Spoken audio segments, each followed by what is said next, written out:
Don't believe the narrative that millennials are doing poorly. They are not.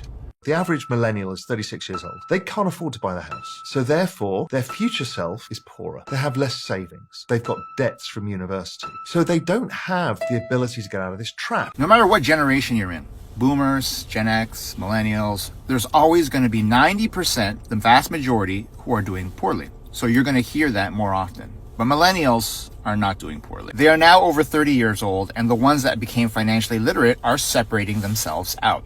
Just like every generation before them, millennials are now wealthier than previous generations were at their age. You're getting paid, promotions, starting businesses, investing, buying homes. You're not going to hear that because the media knows that people don't like reading stories like that. So instead, you're going to see something like this. Quote, we went to college, worked really hard to move up in our careers. We've done what society tells us to do, but it feels like we're being punished for that. That makes no sense. Were you not thinking when someone says, do this, do as you're told? Aren't you looking at where the source of the information comes from? The person telling you what to do is literally selling decades of their life for a salary, barely keeping their head above inflation. Cost of living is impossible, and they can't afford their living standards. That's who you decided to follow? The result shouldn't be a surprise. Commentator later on says their parents never had this problem. They had a lot of money. They lived in nice homes. That meant the children had a privileged upbringing. So I don't understand what the problem is. And their parents, the baby boomers, who are in their 70s and retiring, never had that. They were the richest generation the world had ever seen.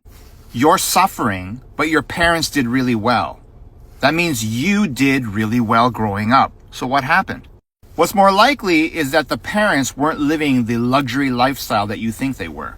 They didn't teach you anything about money because they didn't know anything about money. Inflation doesn't care if you didn't learn anything about money, so it keeps increasing the prices of everything you buy. 10% of millennials are doing very well. Millennials, ever since they became adults, have only seen real estate prices go up and the stock market go up. That's it. They've only had up markets. 10% took advantage, they invested, and now they're wealthy. This millennial couple invested in the stock market, has a nice home, 2 kids, wife stays home, looks after the kids.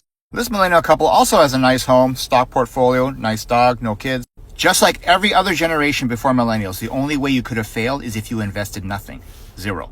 Invested nothing, you get nothing. For the 10% that did invest, and millennials had the best opportunity to invest because, like I said, every asset class went up as soon as they became adults. So whether you were in your 20s, 30s, or now even 40s, everything just went up anyway.